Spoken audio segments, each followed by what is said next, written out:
Well, of course, the NDP does have a very, very strong environmental policy, and we support the pricing of carbon.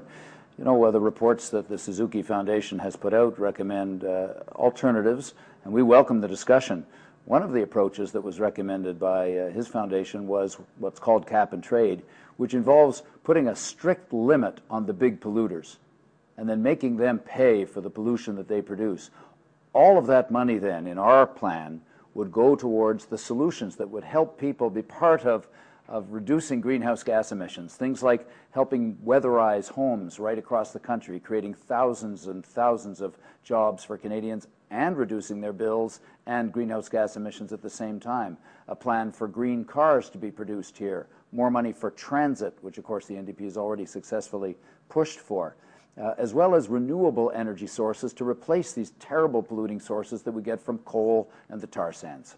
Yeah, the problem is with the cap and trade, environmentalists have argued that you can do both. You can do a carbon tax scheme and you can also do a cap and trade system. They complement each other. So why not a carbon tax?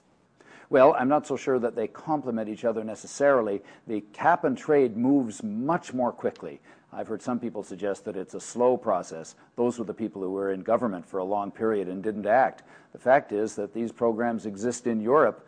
In fact, when I was vice chair of Toronto Hydro, we actually began voluntarily being involved in these kind of exchanges to get the market started, and many of those exchanges are happening already. So if we want to move greenhouse gas emissions down the fastest, we make the biggest polluters pay the most, and we move all that money into the solutions. That's, in our view, the best way to go. We welcome the debate. The Sierra Club's Stephen Hazel has said that it's taken Europe decades to get a cap and trade system right. A carbon tax would deliver results immediately. Again, what about a carbon tax? Well, I think, first of all, it's interesting to see what's happened in Europe. They have been refining this system for some time, and as a result, they're meeting their Kyoto targets. Had we moved on those kinds of issues when we signed Kyoto, we could have been there as well.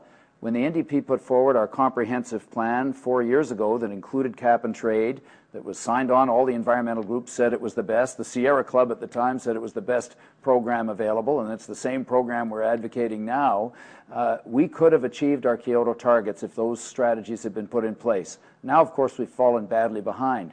But we think that Canadians want to be involved in the solutions here, and they don't think that the big oil and gas companies, who are some of the ones supporting this carbon tax idea, by the way, whereas the cap and trade is supported by people like Barack Obama, even Senator McCain. So it means it's going to be happening in North America. We should be a part of that solution. We should be leading, in fact. It's interesting that you mentioned the big oil companies and the executives who are in favor of a carbon tax. That's exactly the stance that the Harper Tories have taken. And so you're on the same wavelength and the same position as the Harper Tories. Are you comfortable with that? We're not. We're on the opposite end.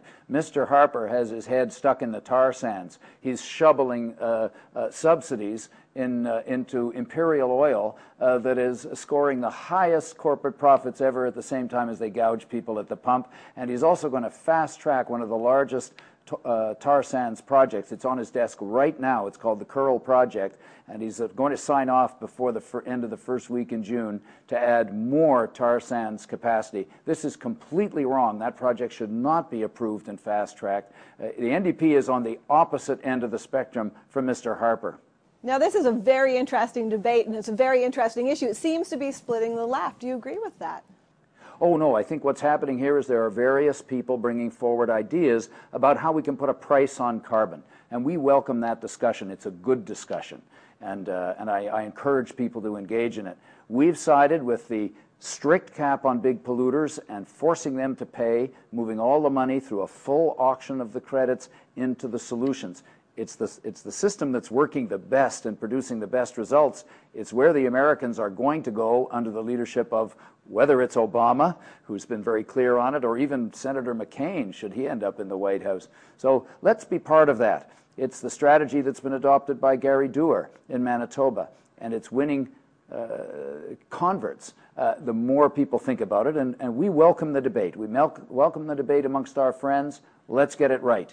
How does it feel, Mr. Layton, to be publicly denounced by the environmentalists? Usually you're on the same page and you're their star. You're the poster boy for the environmentalists.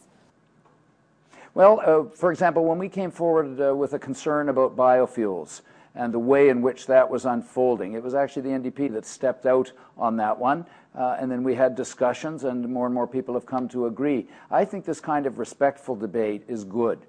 And in fact, the plan that the NDP has advanced was welcomed and celebrated by environmentalists, as is my bill, which will be voted on in 2 weeks in the House on third reading, which would take Canadian emission targets down to 80% below in 2050. This is the target that was established by Global Science right out of the David Suzuki handbook, and we're going to stay on that track and try to deliver those results. I think that's what Canadians want, and let's have a good, respectful debate about how to get there.